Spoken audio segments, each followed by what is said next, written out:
bladder.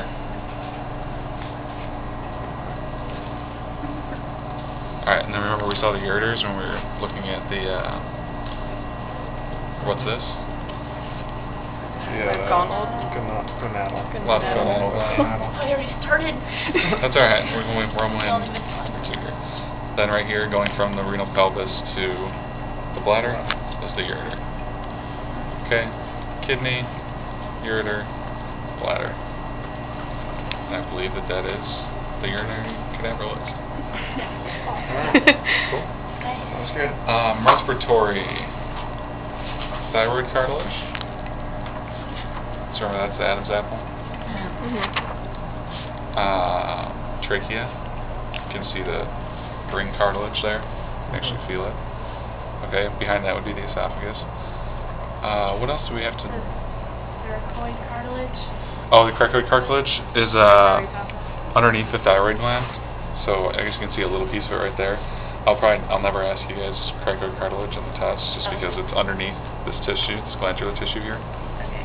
But thyroid cartilage is right there. Diaphragm and the lungs. Diaphragm, right there, separating the abdominal and thoracic cavities, and the lungs. I think you guys got that down. Alright, so digestion. Digestion gets a little bit easier. Or a little bit, not easy. Can you see the different ovules on the lungs? Yeah, you can see kind of where the division points come right here, so. You see how they're... But we don't have to worry about it on cadaver. We're not making this into that. Okay, let me get the intestine where it needs to be. Alright, so does it start with large intestine there? Parotid salivary glands, cross them off. You used to be able to see them really well on the cadaver, but you can't see them here. They would be right up here though.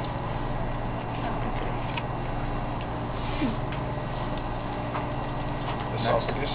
Esophagus, remember the esophagus is the ran deep, or I should say dorsal of the trachea. You can see it come out right here. So if I were to point to the esophagus, I would point right there. Okay, this is the stomach. Okay. Next. Body, fundus, and pylorus of the stomach. Okay, now when I'm doing this on the cadaver, obviously I'll have to be very explicit about it, like if I'm doing, so the fundus is the top right here. If I'm going to point to the fundus, I'm going to point way up in this region. Body, I'll point right in the middle. Pylorus, I'll point down here by the pyloric sphincter. Okay. And liver. Left Liver. lobe and right lobe. Left lobe, right lobe. You can cross off caudate and quadrate lobes. Cross off the lobes? Oh, they must have crossed them off this year. They've always been on there. Can you show Wait, the no, for left lobes? and right? No, it's just left and right. Left lobe, right lobe. Okay. And there's the division. Left lobe, right lobe. Oh wait, what are we crossing Left out? lobe, right lobe. Right lobe. That's What are we crossing You don't have to cross anything off because they took it off the list already. Caudate and quadrate lobes don't have C next to them. Oh, okay, you're right. Falciform ligament. Falciform ligament is this ligament running back across the liver here. Okay, so you can just raising up some of the fascia around it, runs all the way back along there. And round ligament. Round ligament, so this is the vestiges of your umbilical cord.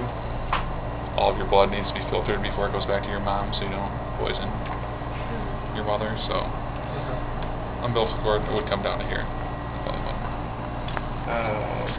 Peritoneum. That is remember the peritoneum is just this outer layer here. So it's like the sac that holds all of this in. And gallbladder. Gallbladder. So remember that's going to be where bile is stored. All the green stuff. Bile is green. It doesn't leach out in a living body, but for some reason when they die, the bile leaches out and stains everything around it. Okay. Cystic duct. Okay, so now we've got 3 ducts that you guys have to know. 3 bile ducts. One comes from the liver. That's going to be the common hepatic. The cystic comes from the gallbladder, and they join to form the common bile. Where does Okay. the cystic come from? The gallbladder. Okay, so this is kind of like a two-way street right here. So the liver produces the bile, sends it down here. So where are these ducts going to dump into? Where's bile used? Pancreas, small intestine. Small intestine. because that's where fat digestion takes place, right? So we produce a bunch of bile in our liver, and it comes down here. If we've eaten fat, it'll go straight into the small intestine and be used for fat digestion. If you haven't eaten any fat, you don't need bile, right? So what it does is it backs up, goes through the cystic duct, and gets stored in the gallbladder. Okay? So then next time you eat a cheeseburger or something, your bile has plenty of stores. Can you show the 3 again? So, Cystic. common hepatic Uh-huh. coming from the liver, Uh-huh. cystic coming from the gallbladder, and them coming together to form a common bile.